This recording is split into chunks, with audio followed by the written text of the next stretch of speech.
Je m'appelle Alina, j'ai 28 ans et je me suis dit que ça y est, j'allais poster des vidéos sur YouTube parce que ça fait trop longtemps que j'ai envie de poster des vidéos sur YouTube et que je le fais jamais. Parce que j'ai peur, parce que j'ai pas le temps, parce que j'ai envie de dire trop de trucs, parce que dès que je commence, je me perds dans mes pensées, mais à un level, c'est chaud. Enfin, je veux dire, je me dis, ok, vas-y, aujourd'hui, tu vas faire une petite vidéo sur ça. Mais à chaque fois, on parle d'une première vidéo, puis blablabla, bla, ça fait 20 minutes, je me dis, non, mais n'importe quoi, entre temps, je vais faire ça. Et du coup, je le fais pas. Et là, je me dis, vas-y, let's go, c'est pas grave, on y va, on se lance, un peu dédramatisé. Et je le fais parce que j'aime trop YouTube, j'aime trop la vidéo, j'aime trop le cinéma, j'aime trop les gens qui s'expriment et qui parlent de leurs émotions. C'est trop important et moi j'en ai besoin. Et il y a tellement de sujets dont j'ai envie de parler à chaque fois, que ce soit du milieu associatif, après avoir été dans l'associatif depuis 2019. J'ai l'impression qu'il y a beaucoup de choses que j'aimerais partager parce que c'est important. Enfin, en tout cas, je pense pour moi. Ensuite, dans la place qu'on laisse aux enfants dans la vie, dans la société, après avoir été éduque pendant 2 ans et aussi dans le milieu associatif, en ayant accompagné des mineurs non accompagnés, j'ai entendu beaucoup de gens parler des enfants, de la place qu'on devrait leur laisser, de toutes les questions qui tournent autour de l'aide sociale à l'enfance. Il y a plein de choses qui m'ont... bref, dans la gestion associative d'une asso, il y a plein de trucs que j'ai appris humainement sur moi, sur les gens, sur comment fonctionner, sur tous mes défauts, mais ça, on s'en fout un peu, mais c'est des choses qui sont intéressantes quand même. Sur le fait de créer une entreprise, parce que là, je suis en train de créer une entreprise avec mon associé, une entreprise qui s'appelle le Pavillon du Coaching, qui est reliée à l'association que j'ai rejoint il y a 1 an, donc qui était fondée par mon associé, qui s'appelle Motivea. Donc bref, tout ça, c'est le bordel, mais j'essaierai un jour de mettre tout ça au clair. Et en gros, juste... il y a tellement de choses dans ma tête et je me suis dit, il faut que je parle, il faut que je vide mon sac et que je vois ce que ça fait. Parce que quand je vois des gens qui vident le leur sur YouTube, moi ça me fait tellement du bien.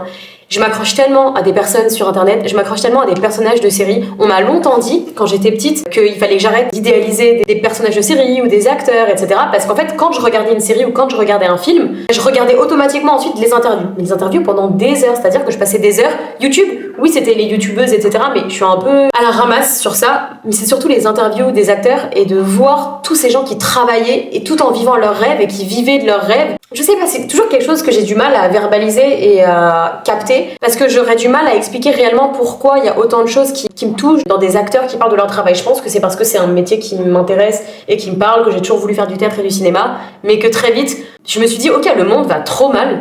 Tu peux pas vivre ta petite vie à faire du théâtre et du cinéma. Alors que le théâtre et le cinéma, ça m'a sauvée. Enfin, sincèrement, les séries, quand j'étais au lycée, au collège, les films, c'est ce qui m'a sauvée à des moments où j'étais un peu perdue, où j'allais pas très bien, où je m'oubliais un peu, où beaucoup de choses dans ma vie perso prenaient de la place et j'arrivais toujours à être réancrée grâce au cinéma et aux séries. Là où, quand j'étais au lycée, j'avais tous mes amis, mais j'ai toujours eu du mal à m'exprimer auprès de mes amis au lycée. Et j'avais l'impression que c'était compliqué pour moi de mettre des mots sur mes émotions et qu'à chaque fois que j'en parlais, j'arrivais pas à réussir à me faire comprendre. Donc c'était pas qu'on me comprenait pas, je pense que c'est comme si j'avais pas envie qu'on me comprenne. Bref, mais en tout cas quand je regardais des films et des séries, j'avais l'impression d'être comprise et du coup forcément je projetais beaucoup de mes émotions sur les acteurs et les actrices qui jouaient les personnages dans lesquels je me reconnaissais. Ce que je veux dire, c'est que le théâtre et le cinéma, ça a toujours été ma passion, mais très vite le monde, je trouvais qu'il allait tellement mal. Enfin, avec les réseaux sociaux, la place que prend l'information de manière instantanée dans notre monde, c'est tellement flippant que ça va hyper vite. Même si j'ai fait des études de théâtre et de cinéma, je ne me suis pas autorisée à vivre ce rêve et à continuer. Je me suis juste retrouvée à être dans le milieu associatif et à être bénévole dans une asso en même temps que je faisais mon école de cinéma. Et après, ça a pris de plus en plus de temps dans ma semaine et de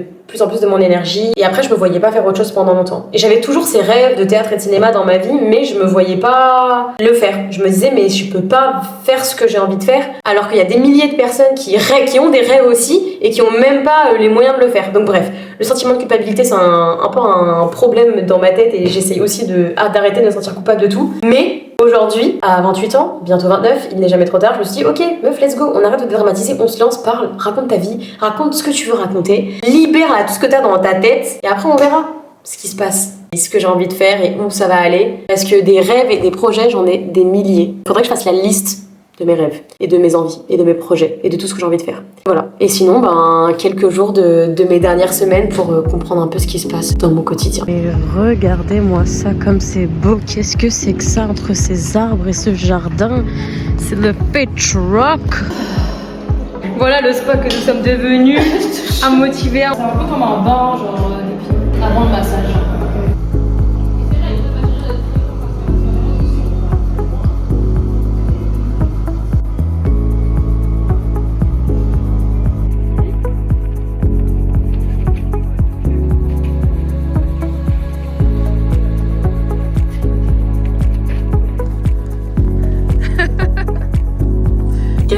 Belle vie. Du coup là on est parti charger des générateurs à la Maison Bleue à côté du feed truck parce qu'on n'a plus d'électricité.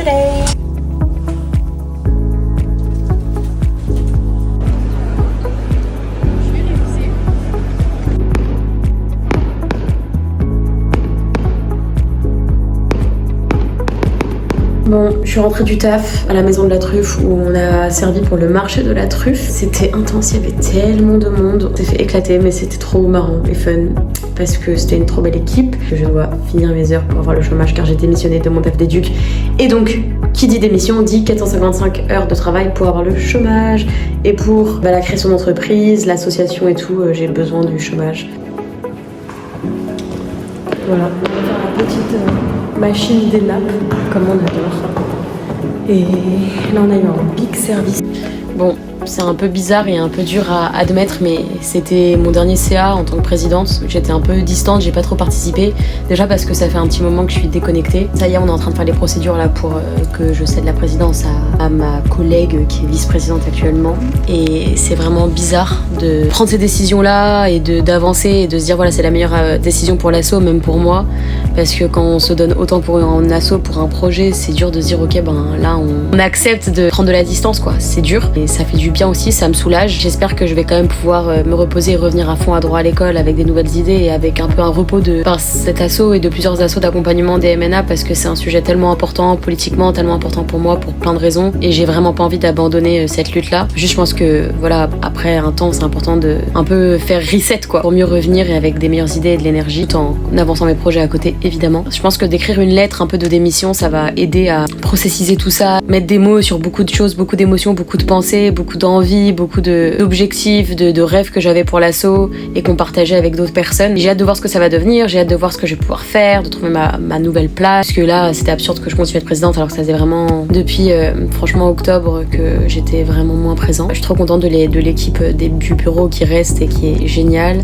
Des salariés de l'asso qui sont géniales, c'est juste un peu bizarre. Ouais, c'est très perso, l'ego et tout quoi. Mais bon, ça restera toujours une asso dans mon cœur. Je sais pas pourquoi je fais un speech aussi cheesy ouin pour un truc comme ça, mais j'aimerais bien plus parler de ce que ça m'a fait, de ce que j'ai appris, des challenges, des choses qui ont été difficiles, par rapport à une asso qui grossit, à des enjeux politiques, aux places où est-ce qu'on dit non, les limites, l'épuisement des bénévoles, l'épuisement des salariés, son épuisement à soi, être dans un milieu pro, être employeur sans avoir appris en étant jeune, sans que ce soit vraiment une qualification, enfin je sais pas comment dire, mais le fait d'être président, personne apprend et on apprend un peu sur le tas. Et en même temps, c'est tellement plein d'apprentissage, c'est tellement enrichissant. Mais c'est très dur, mais c'était génial et je suis tellement reconnaissante de toutes les personnes avec lesquelles j'ai travaillé là ces dernières années à droit à l'école et notamment du coup droit à l'école et Paris d'exil surtout. C'est mon petit gris-gris. Un petit gris-gris adorable. Putain, je fais mes dessins par jour mais j'ai pas fait hier ni avant-hier donc là c'est... Vas-y, dessine-moi. Paint me like one of your French girls. Dessine-moi un mouton. J'ai trop envie de revoir Titanic. Tellement... En plus on a écouté, tu vois ce que c'est le podcast d'Afterton, de leur vie, leur parcours artistique, leur enfance et tout. Et on a écouté quand on était en Angleterre. Vous êtes sublime toi et ton vélo. De BG. Il y a mon père qui a un...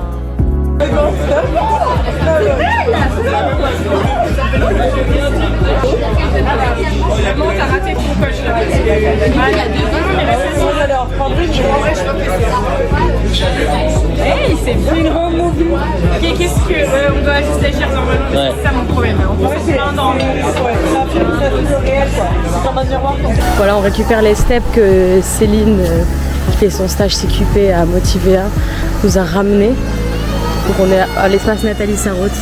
Ça va? Ouais, ça va, je fais ma séance de sport. T'es contente d'avoir des steps? Ouais, de ouf.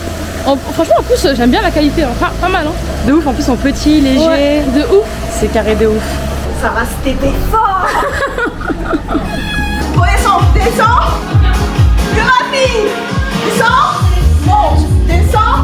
Monte. Ça y est, je suis arrivée à la maison, j'ai un peu vidé mes affaires et tout. J'ai regardé Stranger Things et j'ai vraiment hâte de terminer, j'en suis à la saison 5, à l'épisode 4. En fait, il faut que je retrouve ma vie. En même temps, les séries, ça me rattache à mon moi d'enfant, surtout une série avec des enfants, des jeunes. Bref, je relate tellement à ces personnages-là, un peu naïfs, insouciants. Ça fait du bien, mais ça me donne envie de faire plein de choses, de créer, de rêver, mais il faut quand même que je vive, quoi, vraiment. Bref, ensuite, je suis allée dîner chez ma maman, au coin du feu, c'était bien. Je suis éclatée de fatigue, en tout cas. cas, je vais me mettre au lit, finir mon épisode, lire, dormir. Et demain, je vais promener les chiens. Et ça, j'ai hâte. Et demain, c'est lundi, j'ai une grande journée prévue. Ah, on m'appelle. Allô?